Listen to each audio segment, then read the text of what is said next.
For our project, we did the merchant. The merchant would buy and sell goods throughout the city.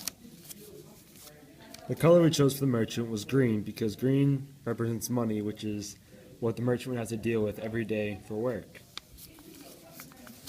The merchant was part of the city group because he was part of the city and would buy and sell goods and do all of his trading in the city. This picture represents the story about the merchant, which Mike will now explain to you. His name was January, but he was retiring. And as tradition for a retiring knight, he was allowed to take a wife. So he took a wife named May, who was much younger than he was and very attractive.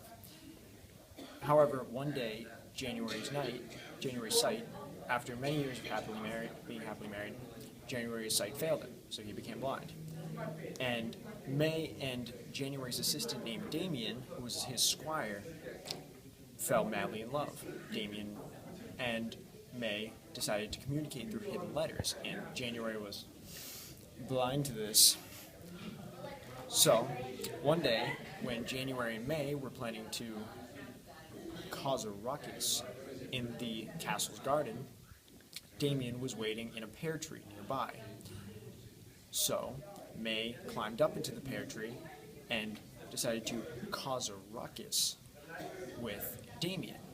And while this was happening, Pluto had come to the conclusion that women were deceitful.